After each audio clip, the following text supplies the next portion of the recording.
Hey, I'm Jeff Baumgartner with Light Reading, and I'm here joined by David Strauss with Broadband Success Partners.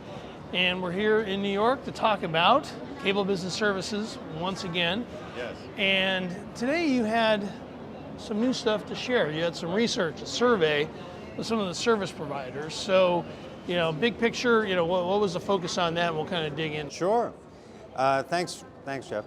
So I spoke to 9 different service providers, both Tier 1, Tier 2, US and Canada, predominantly US, and was probing as to where they were focused as far as the verticals.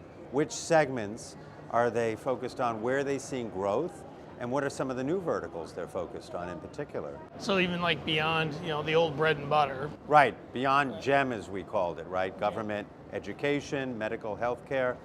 We saw that is still, those are still great areas of focus for them. Core. Still core, very much so, given their footprints, given the types of services they provide. But hospitality has grown considerably. We even heard from some of the speakers today, including the executive from Comcast, that's been a core or prime area of focus. But newer ones are emerging. Agribusiness, for example. Yeah, which is fascinating. What is agribusiness? So agribusiness is really applying technology and business to farming fundamentally, right? So if you an example is this, and it really is a terrific example that one of the folks I interviewed cited, which is the use of IoT, Internet of Things. So for example, if you have a large piece of equipment, a Caterpillar tractor that's going through the field, right, and it's digging up the soil, it's taking acid readings of the soil, and based upon the acidity level of the earth, it's dropping one type of seed or another, right? So it's really a real-time assessment of the soil, but it requires the technology that we provide, or the MSOs provide. Right, and then another area that I think some people, I think you included, were a little surprised at was some of the interest and momentum kind of on the e-gaming Very much so. side. Yeah. For e-gaming, in this case, we're talking about connectivity of like venues where e-gaming takes place, or like people at home doing e-gaming, or is it a mix? It's a mix. It's both. I mean, we heard examples of actually auditoriums being built or outfitted for e-gaming competition, as an example. Comcast is doing one. There was one that was cited by them. Yep. But the other thing that was really interesting from an e-gaming perspective was related to higher education, right?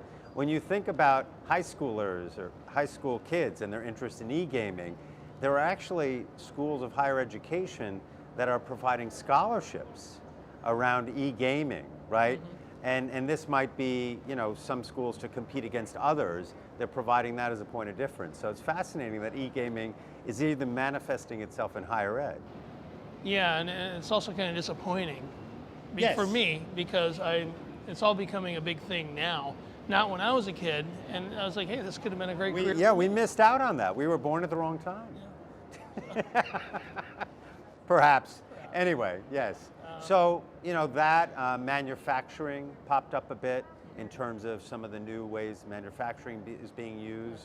IoT applications within manufacturing, supply chain, logistics, things of that nature. So why are all these things kind of emerging now? Is it partly because the capabilities of the network are evolving, or is it because the cable operators are like, what?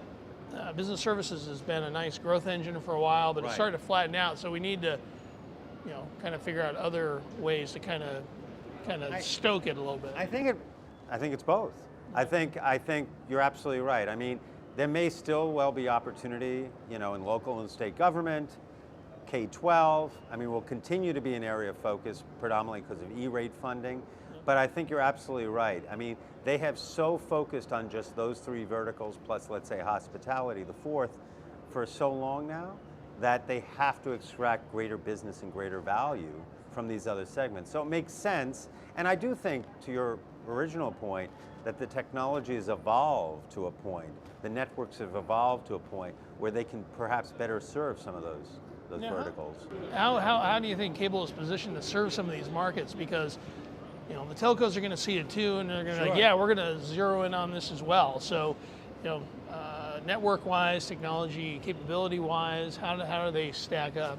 Well, great question, and you wonder to what extent it'll be a price war, right? Or maybe war is too strong a word, but how much will pricing be the factor in choosing one versus the other?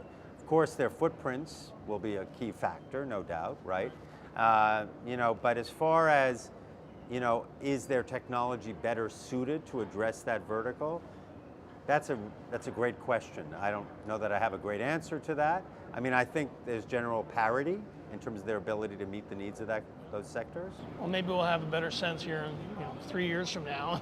Right, as it evolves, right. You said these are things that they're just kind of now. I think they'll be aggressive. I think as we do this research again a year or two, and to your point, 3 years out or 4, I think we will see further progress in these other verticals. All right. Well, David, thanks for your time.